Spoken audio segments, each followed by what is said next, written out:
Each week on Yachting Unplugged, we dive into the heart of the marine industry, delivering the news and the people shaping our industry.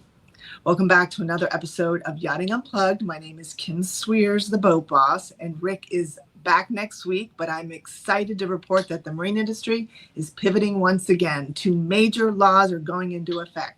The first one we talked about last week, the Big Beautiful Bill Act, was signed Independence Day this year, and it includes significant tax changes, most notably the 100% bonus depreciation for yachts, qualified boats, all acquired and put into service after January 19th of this year. What does that mean for you? Basically, buy now. If Jim Cramer says now is the time to buy, basically we were going to phase out the tax benefits, and now it's 100% deductible of all business expenses in the first year. So it is a buyer's market. So let's buy. But that's not why we're here. Today we're talking about a new Florida law that's going into effect, that went into effect July 1st, and it affects the state of Florida, as well as my boating area, the boating capital of the world, South Florida. And Florida as a whole is a huge boating community. We have 8,000 miles of coastline, a booming marine economy, and an epic culture of a lifestyle on the water. But Florida's economy relies on our industry, with $31 billion in revenue, 110,000 jobs, and over 1 million boats are registered here in the state. So we are a force to reckon with.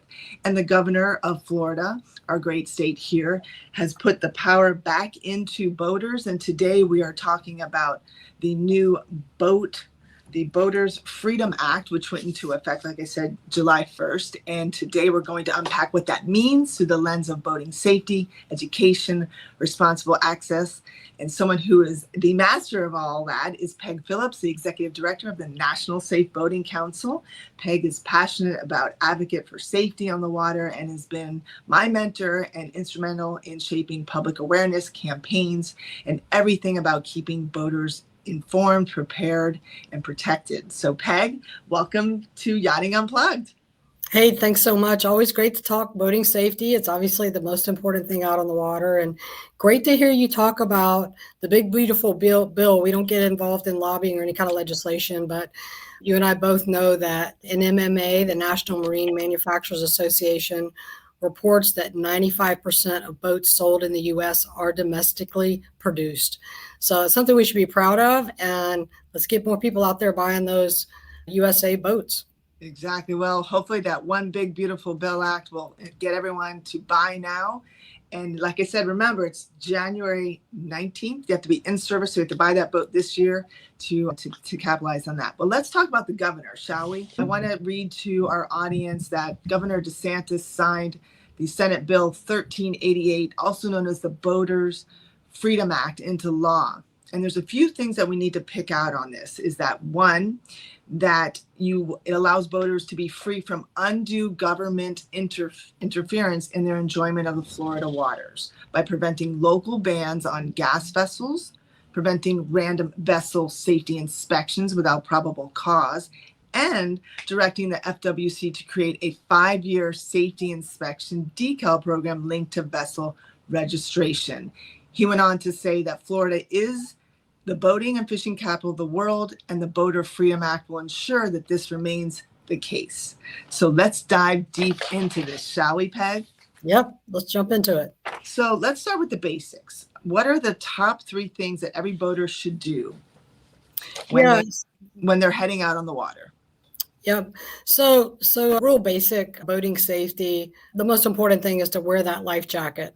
People have heard about a carriage requirement that you've got to have a life jacket on board that fits each of your passengers. But our message is wear that life jacket, just like you would wear a seatbelt getting into a car. The other thing is to check the weather. I mean, we live in a coastal environment, so we know that weather changes quickly. We've seen some recent storms around the country where boats have capsized or there's been a lightning strike. So always check the weather forecast, find out those conditions before you hit the water, but then check them throughout your boating on the day of as well, because things can change rather quickly. And that last final thing I would say is file a float plan. And that really is very simple. just let somebody know where you're going and what time you expect to be back. And that could be as simple as just sending a text message to your spouse or your friend. Make sure it's somebody that's responsible and is going to check and say, hey, it's 5 o'clock. Where's Peg? She was due back in, right? Make sure they can come put out an alert if you're not back on time. Well, no, super important. We had that unfortunate accident where that whole family, practically, I think 8 people had died because they didn't check the weather and then they didn't have their life vests on. So let's switch to how important safety is. The safety that you wear, that jackets are a big thing. Why are they so critical? Yeah, the life jacket is the easiest way to protect yourself as the boat operator and all of your passengers. Like I said, it's like putting a seatbelt on in a vehicle. It's automatic to us to do that. Life jacket should be the same way. There are other ways to die on a boat. And I want to say, first of all, boating is, for the most part, very safe activity, but it comes with risk just like any outdoor activity. But for the most part, if you're going to die on a boat, you're going to drown. And just think of all the lives that could be saved if somebody would just put that safety gear on, just put that life jacket on, and it will protect you when you're out on the boat. Well, when we talk about life jackets and this bill, the Boaters Freedom Act, let's divert a little bit. There's not going to be safety checks per se. They're not going to stop you on the water, but you still need to have this safety equipment on board. And let's talk about it. Some of it may even expire. Can you talk about that? Yeah, so really the way that I interpret this law from a boating safety perspective is that in the past, local and state law enforcement agencies were able to conduct a vessel safety inspection. And I've done many ride-alongs and seen those. And what that is really an opportunity for Marine Patrol to converse and educate with a boat operator on what is required boating safety equipment and what is recommended. And that gives that boat operator that opportunity to walk around their vessel, put their hands on those life jackets, look at those flares, make sure that they're not expired. Right. That fire extinguisher, make sure that it's the correct size for the vessel, make sure it's in working order and that it's not expired. And really kind of key too is, maybe that boat operator isn't doing a vessel safety check, which they should do before every departure, that pre-launch check. But so we want to know exactly where that fire extinguisher is, where those flares are, where's that safety cushion, right? So they can access those things quickly. If they haven't checked on that stuff for months, they might kind of forget where they store it on the boat. So this puts the responsibility, without these vessel safety checks, this puts the responsibility back on that boat operator. Come up with a pre-departure checklist. You can get one of those on U.S. Coast Guard website, U.S. Coast Guard Boating, or National Safe Boating Council. Come up with a pre-departure checklist and check those items every time you get ready to launch your boat. Kind of reminds you, check those expiration dates, make sure everything's in working order. And it also reminds you where you're storing that safety gear on the vessel. So the law, the Boaters Freedom Act, it puts the power back into the boaters' hands.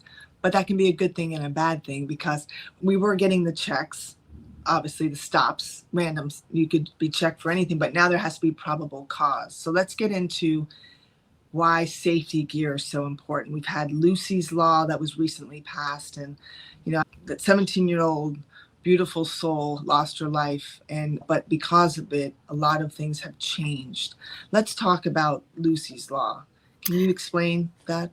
Yeah, so unfortunately, sometimes legislation is created after a tragedy. And, that this teenager lost her life in a very tragic boating incident. And the Lucy's Law really has changed what the criminality is associated now and kind of pairs it with what happens on the road. So if you're driving and you get a DUI, we'd have that same consequence as if you have a boating under the influence. So it kind of does, from what I've seen so far on the law, is that the consequences are going to be similar to what you would experience in a vehicle accident. So if you are boating under the influence, which we'll go ahead and say that is, where factors are known, that is the leading cause of fatalities, is boating under the influence. Alcohol and boats just simply do not mix. So stay hydrated out there, but save the alcohol for when you get back on shore. But the consequences now are going to be pretty severe in the state of Florida if you are boating under the influence and you cause an incident and someone is injured or killed. Well, but the Boater Freedom Act, there's certain things that they now have to look out for, the agencies. You have FWC now has to have cause to board your boat. And then you had mentioned to me, surprisingly enough, that the Coast Guard this does not apply to the Coast Guard. The Coast Guard can board your boat for any reason. Is that correct? Well, the state law would not impact federal law. So the Coast Guard is still under, has their statutory authority under federal law. So if they need to feel the necessary to do a vessel safety check, this new Boater Florida law would not impact the Coast Guard in any way. It would impact local and state law enforcement agencies. So boating, back to what my original comment was, or yours was, boating under the influence, if FWC sees that, or the Coast Guard, they can stop the vessel, or if they foresee any illegal activity, they still can stop the vessel and search. Oh, yeah. If there's any probable cause whatsoever, if somebody's speeding through a manatee zone, if somebody's boating erratically, if they're ignoring navigation rules, if they're driving the boat too fast and irresponsibly, any of those could be probable cause for any law of the law enforcement, whether local, state, or federal, to stop that vessel, have a discussion with the boat operator. And then I imagine at that point, they could say, so let's see what's on your boat. Do you have the right life jackets, the fire extinguishers, the flares? But yeah, with the new law, Florida law, local and state law enforcement would have to have probable cause now. So that, again, puts that responsibility at the boat operator of making sure that you are checking your equipment, making sure it's in good working order. Well, it does bring a great point that the police just doesn't walk into your house or into your car with no reason. So why would a boat be any different? I see both sides, but I really want to get into what people can do. What are the common mistakes that people make in boating that they should avoid? Because obviously now there's going to be a big push to what are people doing wrong? That's going to be very aware of that. So what are the things that people need to look for? What are the signs that they're not doing something right? Yeah, so, we have seen in some of these incidents overloading a boat. So too many people on your boat. We saw that. There was that boat that sunk in Miami for 30-something people on the boat. Yeah, so that is kind of a common mistake of a boat operator, is that they've overloaded the vessel. Also, you want to distribute weight evenly on the boat. So if you've got 4 or 5 passengers on your boat and it's rated to have that many on your boat, you don't want them all sitting over in one side together, right, and weighing the boat down. You want to kind of distribute the weight around of the people, of the coolers, of anything that's got any weight to it whatsoever. All your people and gear need to be evenly distributed on that boat. But a lot of boats will have a decal on it that will state how many passengers or the weight limit of that boat. So I would check that. And then common sense as well on overloading that boat. Again, I'll go back to my life jackets. Everyone should really wear a life jacket, right? It's just like if you put people in your vehicle, you're going to put a seatbelt on it. Everyone should wear a life jacket. At the very least, there are carriage requirements, and that carriage requirement is that you have a properly fitted U.S. Coast Guard approved life jacket for every person on board. So if you have a child, if you have a 7-year-old and a 14-year-old and a 30-year-old, they're all going to need different size life jackets, and don't ever put an adult life jacket on a child because that won't fit. No, it won't. Absolutely. Well, let's pivot to boating safety, because it really starts from the core. Even though Lucy's law and the Florida law is that anyone born after January 1st of 1988 should take a state certified boating safety course. For me, I think everyone should take it, and I can say that. But talk about that course and how important it is. Yeah, and there are some states that have mandatory education requirements. I wish all states did as well. I could say that too. I really And there are so many different ways to take that course. You can take it online. There are classroom settings that you can take it in with the Coast Guard Auxiliary if you want some hands-on instruction. But getting that boating safety card teaches you very basic boating safety initiatives, some navigation rules, what to do in an emergency. So I just think it's good practice to go ahead and just take that course. Now, Florida law is born after January 1st, 1988, but we would recommend it for everybody. And then for power boating, go one step further and take a hands-on boat handling skills course. And you can use our Find an Instructor tab on the National Safe Boating Council website, put in your zip code, and it'll pull up a certified National Safe Boating Council instructor in your area, and you can get some hands-on instruction. So what is the earliest age that someone can take the course? 13? Yeah, teenagers can take it. So yeah, we start at 13. Yeah, you're gonna need to have that boating safety card, right? And we do recommend that for all of our customers, but definitely for a teenager. But we want boating to be a family activity, right? So the whole family should learn how to operate that boat. And here, think about this. We've had situations where you've got the dad or the male driving the boat, but the wife and the kids, nobody else knows how to handle it. Well, what if he falls overboard or has a heart attack? God knows what. Has a medical event. Yeah. So what's going to happen then, right? So we really want the whole family to learn how to operate that boat. And I've personally seen, I'm an instructor trainer with the council, and I've personally seen couples that I've trained, and the wife gets so empowered when she comes back and looks at the husband and says, I'll be docking the boat next time. And it's great. It gets the whole family to enjoy boating much more, I think, when everybody knows how to operate the boat. We're having a lot less accidents, and the majority of the accidents used to be from 80% of people who didn't have a formal training course. And now that number's down to like 69%, I believe it is. Yeah, so the Coast Guard issued their 2024 recreational boating statistics, and we did see a decline in deaths, injuries, and property damage, which is great. So hopefully that means that boaters are being more responsible. We will still say 76% of boating deaths are due to drowning, and 80% of those victims were not wearing a life jacket.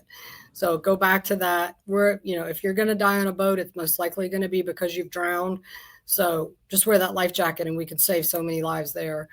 Yeah, and 69% of deaths occurred on boats where the operator had no boating safety instruction. So that's where that statistic comes in, 69%. So think of it, again, how easy is that to fix, right? Just take that boating safety course, maybe get some hands-on skills training. And you'll be a more confident boater, and boating will become more fun for you. I agree. Well, let's talk about gas. Part of this act is the legislation ensures that boaters who prefer gas boats will not be limited by activist local entities. It also maintains statewide protections of wake speeds, manatee zones, and seagrass areas. That's not something that just comes to you. So when you talk about taking a boating safety course and then taking it a step further and hiring one of your instructors, they're going to teach you how to fuel up correctly and all the things that you really don't really know. Yeah, I mean, we've all seen the videos online where people are at the fuel dock and the boat explodes, right? Yes. So one thing that people don't know about, when you take your vehicle up to the gas pump and you put that nozzle in, it fits that insert in the vehicle correctly, right? And when that tank is full, it does an automatic shut off, right? On a boat, that's not the case. The place is this big, right? So when you put that nozzle in, it doesn't automatically shut off. It's very easy to have backspill on that. There's a lot of fumes coming out. So there is a proper way to fuel a boat. There are some safety things we can do. One thing I have is this. It's the clicks. And this funnel will turn that. You put this down into it, and it will then create it will stop it automatically, just like you're fueling your boat. Wow. So this is a new product that we're endorsing here, and I certainly use that on my boat. But yeah, what's one of the things the instructor teaches you is how to properly fuel your boat. Right. Well, thanks to, for all that you do, Peg, and thanks to the governor for giving a little more power, if you will, and back into the boaters' hands. But it comes with caution, and you really do. You brought it to light as to how much we appreciate it, but at the same time, it could also open us up to a lot of liability and unfortunate loss of life and injury. So, Peg, is there anything else that you want to share before we close out the show? Always go back to that easy way to protect yourself and all your passengers, just wear that life jacket. Go visit a credible retailer, a West Marine, a Dick's Sporting Goods, and buy a life jacket that you'll wear. Okay. And they As are long fashionable. as long as it's I've US worn them. Coast Guard approved, then check out inflatable life jackets. Yeah. I mean, they're so Yes. comfortable. I can promise you'll forget you're wearing it. No, I have to say Onyx, Mustang are my go-to. They're very fashion and functional at the same time. So there are life jackets out there. There's also what I call the fanny pack or the waist ones when you're on Yep, like the belt pack. on the belt pack. Those are also good. So whatever you do, boat smart from the start. Get your course. Use your kill switch. We didn't even talk about the kill switch yet. Yeah. Wear your life jacket. Prepare the night before. Boating safety starts way before you get on the water. And thanks to not just the federal government for the One Big Beautiful Bill Act that we can all start buying boats again, but also to the governor for giving us a little bit more power as boaters back into our hands. Peg, thank you for all you do to make sure that our waterways are safer. And we wish you only the best. And we hope to see you on Good Morning America and all the shows that you're on. Yeah, thank you so much. Always great to talk to you. And thank you for being such a great boating safety advocate. Well, everyone, if you like the show, please like, subscribe. And if there's any news that you want to get out to Yachting Unplugged, reach out to myself or Rick Thomas, or you can find us on LinkedIn. Until next time, everyone, always remember to boat smart from the start and always enjoy your lifestyle on the water, but do it safely. Peg, take care, and we'll see you soon. Take care. Thank you. Bye, everyone. If your brand belongs in the heart of the yachting world, this is where it happens. Yachting International Radio reaches over 1 million yachting professionals and enthusiasts every month, with 77 million impressions, 220,000 social followers, and 74,000 podcast subscribers. Our hosts are insiders, crew, captains, CEOs, trusted voices shaping the industry. This is targeted, high-impact advertising in a luxury niche. Visit yachtinginternationalradio.com/advertise. Your audience is already listening.